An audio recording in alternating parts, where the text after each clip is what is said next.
ಅವರು ಆಪ್ತ ರಕ್ಷಕರು. ತಮ್ಮ ಪ್ರಾಣವನ್ನೇ ಒತ್ತೆಯಾಗಿಟ್ಟು ಇತರರ ಪ್ರಾಣವನ್ನ ಕಾಪಾಡೋರು. ತಮ್ಮ ತ್ಯಾಗ ಮತ್ತು ಪರಿಶ್ರಮದ ಫಲವಾಗಿ ನೂರಾರು ಜನರ ಪ್ರಾಣವನ್ನ ಉಳಿಸಿದ್ದಾರೆ. ಅವರ ನರಕ ಯಾತನೆಯನ್ನ ಕಡಿಮೆ ಮಾಡಿದ್ದಾರೆ. ಹಾಗಾದ್ರೆ ಅವರು ಯಾರು? ಅವರು ಪ್ರಳಯ ಭೂಮಿಯಲ್ಲಿ ಆಪ್ತ ರಕ್ಷಕರು. ಅವರ ರಕ್ಷಣಾ ಕಾರ್ಯಾಚರಣೆ ಯಾವ ರೀತಿಯಾಗಿತ್ತು? ಅವರಿಗಿದ್ದಂತಹ ಸವಾಲುಗಳು ಏನೇನು? ನೂರಾರು ಜನರ ಪ್ರಾಣವನ್ನ ರಕ್ಷಣೆ ಮಾಡಿದ್ದು ಹೇಗೆ ಅನ್ನುವ ಕಂಪ್ಲೀಟ್ ಡೀಟೇಲ್ಸ್ ಇಲ್ಲಿದೆ.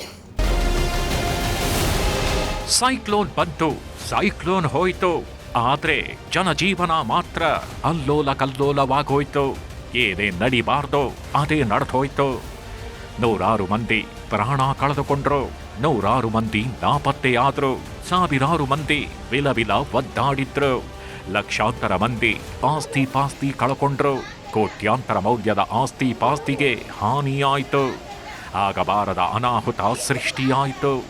ಯಾರು ಊಹೆ ಮಾಡೋಕ್ಕಾಗದೇ ಇರೋ ರೀತಿ ವಿಧ್ವಂಸವನ್ನೇ ಸೃಷ್ಟಿ ಮಾಡ್ತು. ಅದು ಬರೀ ವಿಧ್ವಂಸ ಅಲ್ಲ, ಮಹಾವಿಧ್ವಂಸ. ಅಂಥ ಮಹಾವಿಧ್ವಂಸವನ್ನ ಶ್ರೀಲಂಕಾ ಯಾವತ್ತೂ ನೋಡಿರಲಿಲ್ಲ. ಅಂತಹ ವಿಧ್ವಂಸ ಯಾವತ್ತೂ ನಡೆಯುತ್ತೆ ಅಂತ ಊಹೆ ಕೂಡ ಮಾಡಿಕೊಂಡಿರಲಿಲ್ಲ. ಅಂತಹ ವಿಧ್ವಂಸವನ್ನೇ ಸೃಷ್ಟಿ ಮಾಡಿದೆ ತಿತ್ವಾ ಸೈಕ್ಲೋನ್. ಈಗ ವಿಧ್ವಂಸದ ಆ ತೀವ್ರತೆಯನ್ನ ಕಡಿಮೆ ಮಾಡೋಕೆ ಬಂದಿದ್ದಾರೆ ಆಪ್ತ ರಕ್ಷಕರು. ಅವರು ಪ್ರಳಯ ಭೂಮಿಯ ಆಪ್ತ ರಕ್ಷಕರು.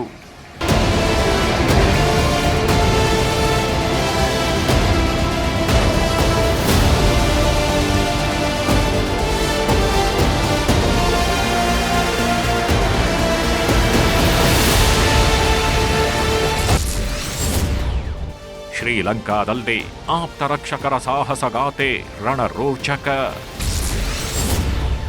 ಸೈಕ್ಲೋನ್ಗೆ ಸವಾಲ್ ಹಾಕಿ ಜನರ ರಕ್ಷಿಸಿದ ಹೇಗೆ ಆಪ್ತ ರಕ್ಷಕರು.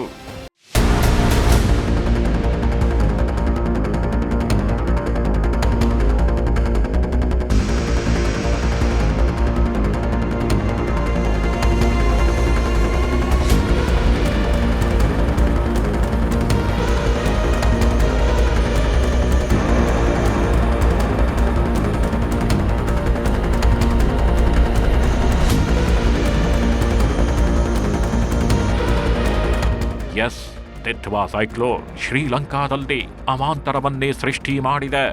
ಇದೇ ರೀತಿ ಸೆನ್ಯಾರ್ ಸೈಕ್ಲೋನ್ ಕೂಡ ಶ್ರೀಲಂಕಾ, ಥಾಯ್ಲ್ಯಾಂಡ್, ಮಲೇಷಿಯಾ, ಇಂಡೋನೇಷ್ಯಾ ಹಾಗೂ ಭಾರತದಲ್ಲಿ ವಿಧ್ವಂಸ ನಿರ್ಮಿಸಿದೆ. 5-6 ದಿನಗಳ ಕಾಲ 2 ಸೈಕ್ಲೋನ್ಗಳು 5 ರಾಷ್ಟ್ರಗಳಿಗೆ ನರಕ ತೋರಿಸಿವೆ. ಸೆನ್ಯಾರ್ ಹಾಗೂ ತಿತ್ವಾ 2 ಸೈಕ್ಲೋನ್ಗಳ ಆರ್ಭಟಕ್ಕೆ ಶ್ರೀಲಂಕಾ ತತ್ತರಿಸಿದೆ. ಅದರಲ್ಲೂ ತಿತ್ವಾ ಸೈಕ್ಲೋನ್ಗೆ ಇಡೀ ಶ್ರೀಲಂಕಾ ಧ್ವಂಸಗೊಂಡಿದೆ.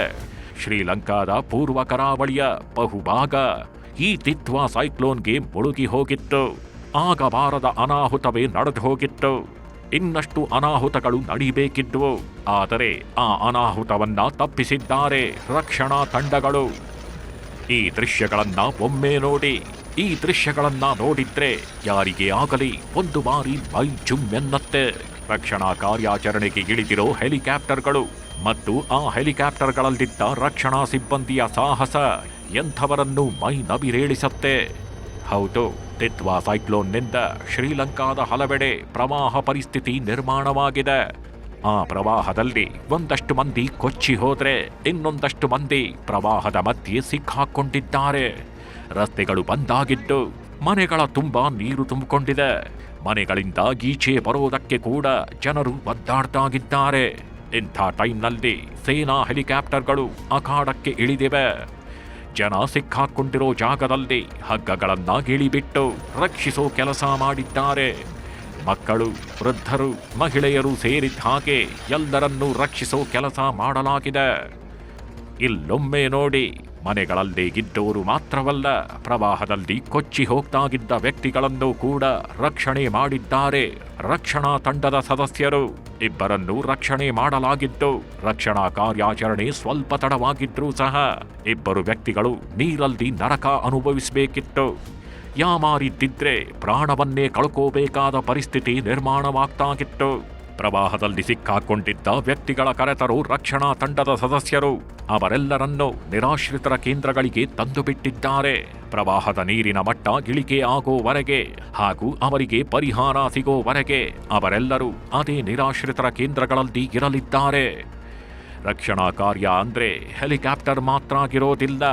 ಶ್ರೀಲಂಕಾದ ನೌಕಾಪಡೆ ಕೂಡ ಅಖಾಡಕ್ಕೆ ಇಳಿದಿತ್ತು. ಪ್ರವಾಹದ ನೀರಲ್ಲೇ ದೋಣಿಗಳಲ್ಲೇ ನೌಕಾಪಡೆಗಳ ಸದಸ್ಯರು ರಕ್ಷಣಾ ಕಾರ್ಯಾಚರಣೆ ನಡೆಸಿದ್ದಾರೆ. ವೇಗವಾಗಿ ಹರಿತಾಗಿರೋ ನೀರಲ್ಲೇ ಬೋಟ್ಗಳ ಮೂಲಕ ರಕ್ಷಣಾ ಕಾರ್ಯಕ್ಕೆ ಧುಮುಕಿದ್ದಾರೆ. ಪ್ರತಿ ಮನೆಯನ್ನು ಶೋಧಿಸ್ತಾಗಿರೋ ರಕ್ಷಣಾ ಸದಸ್ಯರು ಮನೆಗಳಲ್ಲಿ ಸಿಲುಕಿದ್ದ ವ್ಯಕ್ತಿಗಳನ್ನು ಮನೆಯ ಮೇಲ್ಚಾವಣಿಯ ಹೆಂಚುಗಳನ್ನ ತೆಗೆದು ರಕ್ಷಣೆ ಮಾಡಿದ್ದಾರೆ. ಇಷ್ಟೇ ಅಲ್ಲದೆ ರಭಸವಾಗಿ ಹರಿತಾಗಿರೋ ಪ್ರವಾಹದ ನೀರಲ್ಲಿ ಒಂದು ಕಡೆಯಿಂದ ಮತ್ತೊಂದು ಕಡೆಗೆ ಹಗ್ಗ ಕಟ್ಟಿ ಜನರನ್ನ ಸ್ಥಳಾಂತರ ಮಾಡೋ ಕೆಲಸವನ್ನು ನಿರ್ವಹಿಸಿದ್ದಾರೆ. ಪ್ರವಾಹದ ನೀರಲ್ಲಿ ಮಾತ್ರವಲ್ಲದೆ ಗುಡ್ಡ ಕುಸಿತದ ಜಾಗದಲ್ಲೂ ತಮ್ಮ ಸಾಹಸ ಮೆರೆದಿದ್ದಾರೆ. ಒಟ್ನಲ್ಲಿ ರಕ್ಷಣಾ ಕಾರ್ಯಾಚರಣೆಯ ಪ್ರತಿಯೊಂದು ದೃಶ್ಯವೂ ಕೂಡ ಮೈ ನವಿರೇಳಿಸುವಂತಿದೆ. ಈ ರಕ್ಷಣಾ ಕಾರ್ಯಾಚರಣೆ ಮತ್ತು ಪರಿಹಾರ ಕಾರ್ಯಕ್ಕೆ ಭಾರತವು ನೆರವು ನೀಡಿದೆ. ಶ್ರೀಲಂಕಾದಲ್ಲಿನ ಸಂತ್ರಸ್ತರ ಅನುಕೂಲಕ್ಕಾಗಿ ಮೊಬೈಲ್ ಆಸ್ಪತ್ರೆ ಮತ್ತು 70ಕ್ಕೂ ಹೆಚ್ಚು ವೈದ್ಯಕೀಯ ಸಿಬ್ಬಂದಿಯನ್ನು ಭಾರತ ಕಳುಹಿಸಿದೆ. ಭಾರತೀಯ ವಾಯುಪಡೆಯ C-17 ಗ್ಲೋಬಲ್ ಮಾಸ್ಟರ್ ವಿಮಾನವು ಪ್ಯಾರಾ ಮೊಬೈಲ್ ಆಸ್ಪತ್ರೆಯನ್ನು ಉತ್ತರ ಪ್ರದೇಶದ ಆಗ್ರಾದಿಂದ ಉಪಕರಣಗಳು ಮತ್ತು 73 ವೈದ್ಯಕೀಯ ಸಿಬ್ಬಂದಿಯೊಂದಿಗೆ ವಿಮಾನದಲ್ಲಿ ಕಳುಹಿಸಿದ್ದು ಈಗಾಗಲೇ ರಕ್ಷಣಾ ಕಾರ್ಯಾಚರಣೆ ನಡೆಯುತ್ತಿದೆ. ಶ್ರೀಲಂಕಾಗೆ ವೈದ್ಯರನ್ನ ಮಾತ್ರವಲ್ಲ, ಆಹಾರ ಸಾಮಗ್ರಿಗಳ ನೆರವನ್ನೂ ನೀಡಿದೆ ಭಾರತ.